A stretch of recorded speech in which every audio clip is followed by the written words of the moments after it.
அன்பு மாணவர்களே, இந்த காணொளியில் பாதுகாப்பு அங்கீகார நெறிமுறைகள். கடந்த காணொளியில் நம்ம பாதுகாப்பு அங்கீகார தொழில்நுட்பங்களை பார்த்தோம். இந்த இதில் பாதுகாப்பு அங்கீகார நெறிமுறைகளை பற்றி பார்க்க போகிறோம்.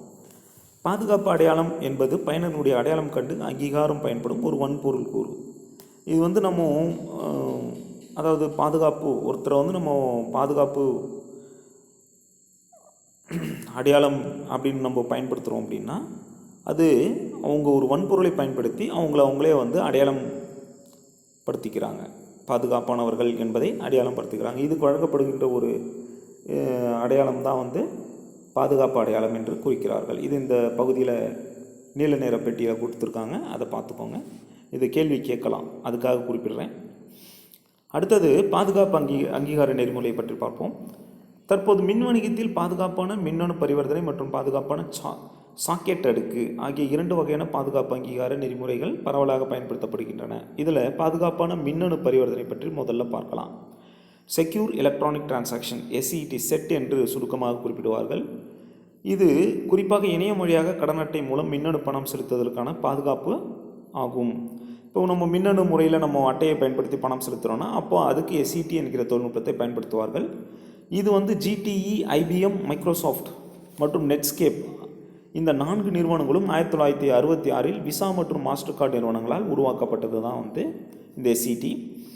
SETயினுடைய செயலாக்கம் என்பது எண்முறை கையொப்பம் மற்றும் பரிமாற்ற தரவினுடைய குறியாக்கம் ஆகியவற்றினுடைய அடிப்படையில் செயல்படுத்தப்படுகிறது. மேலும் தனி உரிமையை உறுதிப்படுத்த இரட்டை கையொப்பங்களை பயன்படுத்தப்படுகிறது. SETயில் இரட்டை கையொப்பங்கள் பயன்படுத்தப்படுகிறது. இப்போ SET நெறிமுறை 3 பங்களிப்பாளர்களை உள்ளடக்கியது. இதில் 3 பேர் இருக்காங்க. யார்? ஒருத்தர் வாடிக்கையாளர், கஸ்டமர், விற்பவர், மெர்ச்சன்ட் மற்றும் விற்பவரினுடைய வங்கி. இந்த அமைப்பு முறைக்கு 3 பங்களிப்பாளர்களிலிருந்தும் சான்றிதழ் தேவைப்படுகின்றன. இப்போ அந்த 3 பேர்கிட்டையும் சர்டிஃபிகேட் இருக்கணும், டிஜிட்டல் சர்டிஃபிகேட் இருக்கணும். இதில் வாடிக்கையாளர் மற்றும் விற்பனையாளரின் சான்றிதழ்கள் அந்தந்த வங்கிகளின் மூலம் வழங்கப்படுகின்றன. அதன் பிறகுதான் வர்த்தக பரிவர்த்தனை நடைபெற முடியும். இப்போ அந்த வங்கியானது அந்த சான்றிதழ்களை வாங்குபவருக்கும் விற்பனை செய்பவருக்கும் வழங்குகிறது. இப்போ இந்த SET நெறிமுறையுடன் கடன் அட்டை எண் விற்பவருக்கு தெரியாமல் இருக்கும். எனவே விற்பவரின் கோப்புகளில் சேமிக்க முடியாது. அந்த கிரெடிட் கார்டு நம்பர் மெர்ச்சன்ட் சேமிக்க முடியாது. அதே போல் ஒரு ஹேக்கரும் அதை மீட்கவும் முடியாது. சரிங்களா? பாதுகாப்பான முறையில் அது கையாளப்படும். இப்போ திறந்த பிணையத்தில் கடன் அட்டைகள் பயன்படுத்தி செய்யப்படும் மின்னணு பரிவர்த்தனையின் பாதுகாப்புக்கு இந்த செட் நடைமுறை உத்தரவாதம் அளிக்கிறது. இப்போ ஓப்பன் நெட்வொர்க்கில் நம்ம அனுப்புகிறோம் அப்படின்னா, இந்த கடன் அட்டைகளை பயன்படுத்துகிறோம் அப்படின்னா இந்த செட் என்பது இந்த பாதுகாப்பு உத்தரவாதம் வழங்குகிறது. இந்த பரிமாற்ற தரவு மாற்றமடையாமல் இருப்பதற்கு, அதே போல் மறுதளிக்கப்படாமல் இருப்பதற்கும் இந்த SET உறுதி செய்கிறது. அப்போ மின்னணு கடன் அட்டையை நாம் பரிமாற்றத்துக்காக சர்வதேச அளவில் அங்கீகரிக்கப்பட்ட ஒரு தரமாக மாறி இருப்பது SET. SET ஒரு தரம், அது ஒரு ஸ்டாண்டர்ட் அப்படின்னு நம்ம சொல்கிறோம்.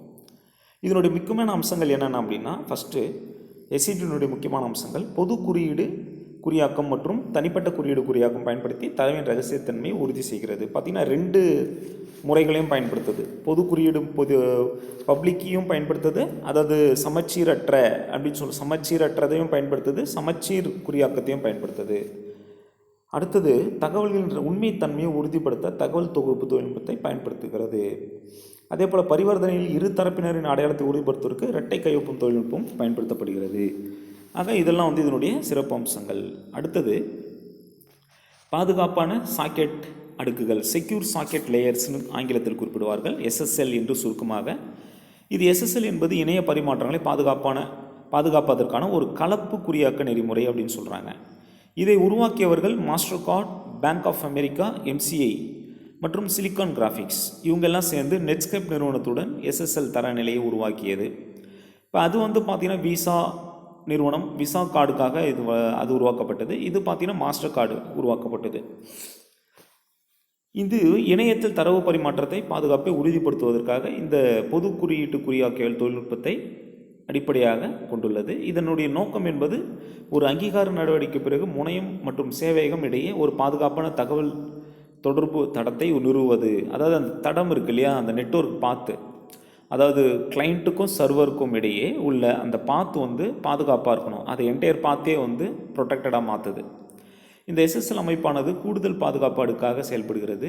இது டிசிபியில் பயன்பாட்டு அடுக்கு மற்றும் போக்குவரத்து அடுக்கு ஆகியவற்றுக்கு இடையில் உள்ள தரவுகளின் பாதுகாப்பை உறுதிப்படுத்துகிறது. நம்ம பார்த்தோம், அதாவது நெட்வொர்க் ப்ரோட்டோகால்ஸ் அப்படின்னு பார்த்தோம். அதில் வந்து TCP protocol, TCP IP protocol, அதே போல் வந்து ஓஎஸ்ஐ லேயர், ஓஎஸ்ஐ அடுக்குகள், இதெல்லாம் நம்ம வந்து நெட்வொர்க் ப்ரோட்டோகால், நெட்வொர்க்கிங் தொழில் அந்த அதில் நம்ம பார்த்தோம். நெட்வொர்க்கிங்ன்ற அந்த சாப்டரில் பார்த்தோம்.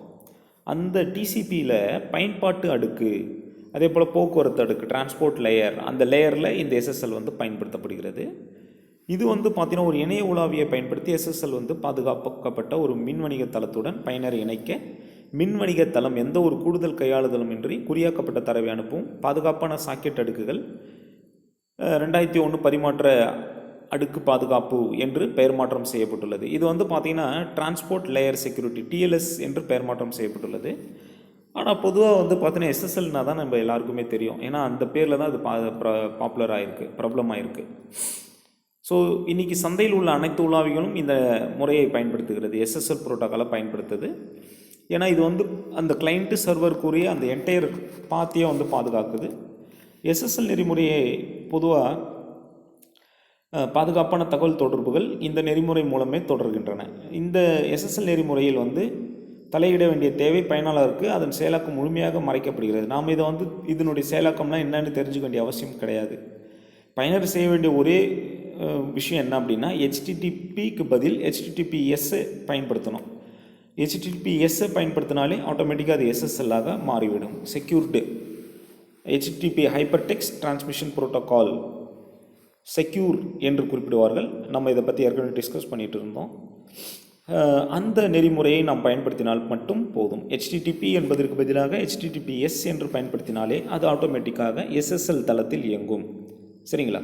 இது ஒரு பச்சை நிற பூட்டுக்குறியை முன்னோட்டாக கொண்டிருக்கும். இதுக்கு அந்த இது கொடுத்துருக்காங்க பாருங்கள், ஒரு வரை. இதுதான் மேலே இருக்கிறது வந்து பார்த்திங்கன்னா ஹெச்டிடிபி, கீழே இருக்கிறது வந்து பார்த்திங்கன்னா செக்யூர், ஹெச்டிடிபிஎஸ் செக்யூர். இது பச்சை வண்ணத்தில் இருப்பது பாதுகாக்கப்பட்ட தளம், சிவப்பு வண்ணத்தில் இருப்பது பாதுகாப்பற்ற தளம் என்று குறிக்கிறார்கள். அடுத்தது 3D பாதுகாப்பு என்று ஒன்று குறிப்பிடுகிறார்கள். 3D பாதுகாப்பு என்பது இணையத்தில் ஒரு பாதுகாப்பான கட்டணம் செலுத்தும் ஒரு நெறிமுறை. பாதுகாப்பினுடைய அளவை அதிகரிக்க விசாவால் உருவாக்கப்பட்டது. இது மாஸ்டர் கார்டும் வந்து ஏற்றுக்கொள்ளப்பட்டது. இது வந்து பார்த்திங்கன்னா வலைதளம் மூலம் கொள்முதல் செய்யும்போது கட்டண அட்டை, அதாவது கிரெடிட் கார்டு, டெபிட் கார்டு, கடன் அட்டையை வந்து வைத்திருப்பதனுடைய அங்கீகாரத்தை வழங்குகிறது. இது எக்ஸ்எம்எல் அடிப்படையில் இது செயல்படுகிறது. அடிப்படை கருத்து நிதி அதிகாரம் அளித்தல் போன்ற செயல்முறையை நிகழ்நிலை சான்றளிப்பு அமைப்புடன் இணைப்பதாகும். இந்த சான்றளிப்பு மாதிரி 3 டொமைன்ஸ், 3 களங்களை உள்ளடக்கியது. ஒரு சான்று அளிக்குது, அதாவது இது வந்து சரியான நபர், சரியான இது ஒன்று சான்று அளிக்குது. என்னென்னா பெறுநர் களம் அக்வைரர் டொமைன், வழங்குனர் களம் இஷ்யூவர் டொமைன், இயங்குத்தன்மை களம் இயங்குத்தன்மை interoperability domain, acquirer domain, issuer domain, interoperability domain ஆக 3 டொமைன்களை கொண்டுள்ளதனால் 3D என்று பெயர் பெற்றது. ஆக இது 3D என்பது ஒரு கூடுதல் தகவல், வேறு ஒன்றும் கிடையாது.